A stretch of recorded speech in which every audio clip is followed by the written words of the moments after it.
That of a mass grave of 28 Hindus that has been discovered in the Rakhine area in Myanmar, after which the Myanmar army has not only confirmed the identity, the religious identity of the corpses that have been found, but also clarified that they are searching for more potential such mass graves, because over 100 to 200 Hindus continue to be missing for the last 1 week and are believed to have been killed by Rohingya terrorists.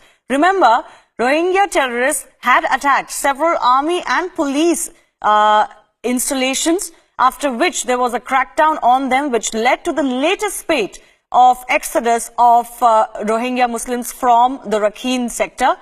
A lot of them, of course, have travelled to Bangladesh and are coming towards India, and the Indian government has made it very clear, so has Bangladesh, that there continue to be national security threats, because several of those that are moving towards these countries have terrorist background, they have terrorist links, and neither of these countries is actually willing to give them shelter for too long.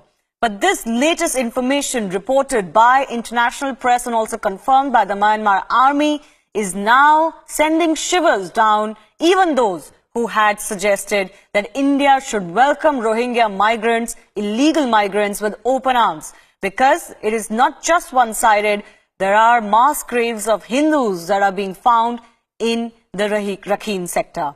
Aditya, my colleague, our associate editor, continues to keep a very close track of these developments. Aditya, tell us more of what we know. Because so far, the information has been very one-sided, isn't it? But the reality is that the latest spate of violence began after Rohingya terrorists attacked several army installations and even police stations in a concerted attack in the late month of August. That's right, Shivani. For last many months in the Rakhine sector and that particular state, there has been growing violence and ethnic strife as well, where many sections of the Rohingya community are radicalized. They have joined the terror group. One of the terror groups is the Rakhine group, which has been attacking the Hindu community as well. And for last few weeks, more than 100 Hindus have been missing in this particular area. So as of now, what we do understand is that yesterday, sometime, the Myanmar army recovered at least 25 corpses, decomposed bodies of Hindus who were missing. And 25 to 28 of these bodies were recovered. And as of now, we do understand that the search operations continue with the help of local intelligence, and they say that there are many more bodies that they may be able to find in the next few days. So this has led to growing resentment across India as well, and rethink over giving shelter to the Rohingya community, and also perhaps vindicates the stand of the Indian government in the Supreme Court of India, where the MHA had indicated as well that there would be a massive security risk, a national security compromise if Rohingyas are adjusted and given shelter, and also it will be a burden to India's economy. So certainly that stand is vindicated. And also what we are asking here on Republic is what about those human rights activists who were going all the way to give shelter to Rohingya community? Why don't they react and condemn such instances where the Rohingya community members are involved in such barbaric acts of crimes against humanity, and in this particular communal clashes and Hindus being killed mercilessly in Myanmar? Absolutely, and what's important to note here and reiterate again and again, Aditya, is the fact that India is not alone in the stance that it has taken.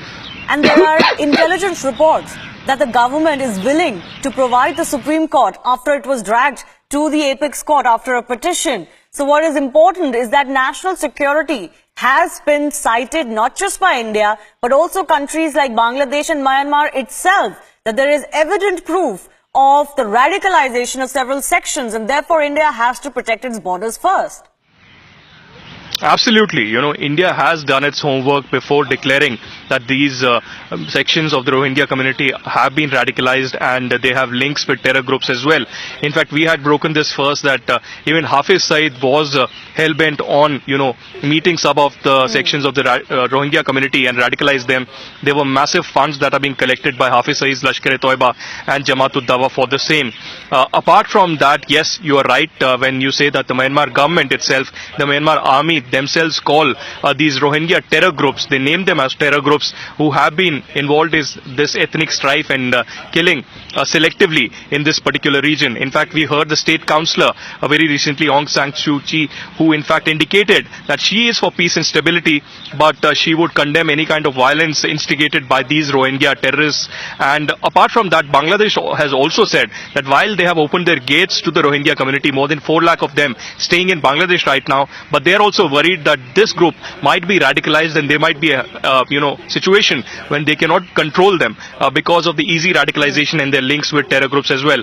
Jamaat-e-Islami is one such radical group which is trying to radicalize these members of the Rohingya community, of course a weaker section, and that's why they can be radicalized easily. So as of now, the big question right now is what will bring an end to this ugly cycle of violence in Myanmar, and doesn't it reiterate and also impress upon what India has been already saying, that a section of the Rohingya community has been radicalized, they have links with terror groups, and India does not want another terror group floating on its soil, which becomes a headache for the Indian masses as well.